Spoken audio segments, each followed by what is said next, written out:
ఈరోజు నేను పల్లి పకోడీ చేస్తున్నా అండి. ఇది ఎలా చేసుకోవాలనేది చూపిద్దాం అనుకుంటున్నాను. ఈ ప్రాసెస్లోకి వెళ్ళిపోదామండి. 200 గ్రామ్స్ పల్లీలండి. ఈ పల్లీలని ఇలా తీసుకొని ఈ 200 గ్రామ్స్కి నేను 150 గ్రామ్స్ శనగపిండి వేసుకుంటున్నాను. నెక్స్ట్ 50 గ్రామ్స్ క్రిస్పీగా ఉండటం కోసం బియ్యం పిండి కూడా తీసుకున్నానండి. నెక్స్ట్ అల్లం వెల్లుల్లి పేస్ట్, జీరా పౌడర్, కొంచెం గరం మసాలా, కొంచెం ధనియాల పౌడర్, రుచికి సరిపడా సాల్ట్,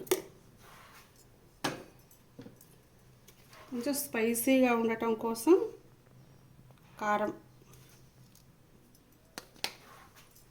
అన్నీ మిక్స్ చేసుకొని ఇలా మొత్తం ఫస్ట్ మిక్స్ చేసుకోవాలండి.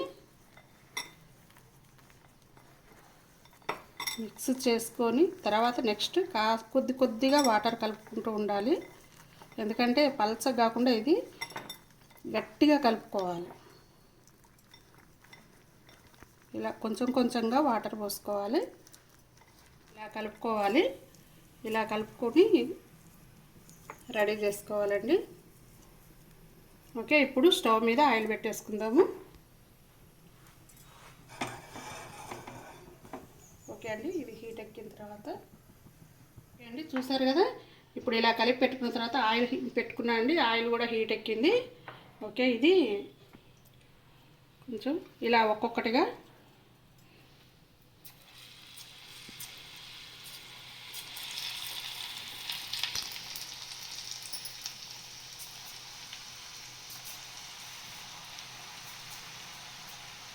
ఇలా వేసుకోవాలండి. ప్లీజ్ అండి, మీరు అందరు చూడటమే కాకుండా కొంచెం మా ఛానల్ని సబ్స్క్రైబ్ చేయండి, లైక్ చేయండి, షేర్ చేయండి. ప్లీజ్ అండి. ఇలాంటి చిన్న వంటలన్నీ ఈజీగా ఇంట్లోనే చేసుకోవచ్చండి. మనం స్వీట్ షాపులో అక్కడ ఇక్కడ కొనుక్కోకుండా వాళ్ళు కలర్స్ అవి ఇవి యాడ్ చేస్తారు, ఆయిల్ కూడా మంచిగా వాడరు. కాబట్టి మనం ఇంట్లో హ్యాపీగా ఇలా సింపుల్గా చేసుకునేవన్నీ కూడా చేసుకోవచ్చు. ఆరోగ్యకరమైన వంటలండి మన ఇంట్లో చేసుకునే, హెల్తీగా ఉంటాము.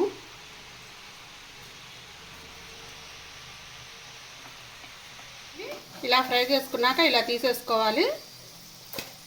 మంచి క్రిస్పీగా మంచి టేస్టీగా చాలా బాగుంటాయండి. ఇంట్లో ట్రై చేయండి. చూసారు కదా, పల్లి పకోడీ డిష్ అవుట్ చేసుకున్నా అండి. ఇది చాలా సింపుల్ ప్రాసెస్ అండి. మనం ఇంట్లో తయారు చేసుకోవచ్చు, సులువుగా ఈజీగా చేసుకోవచ్చు. హ్యాపీగా స్నాక్స్ టైంలో పిల్లలకి చక్కగా ఇస్తే ఇష్టంగా తింటారండి. ఓకేనండి, మీరు ట్రై చేయండి, లైక్ చేయండి, షేర్ చేయండి, ప్లీజ్ సబ్స్క్రైబ్ చేయండి.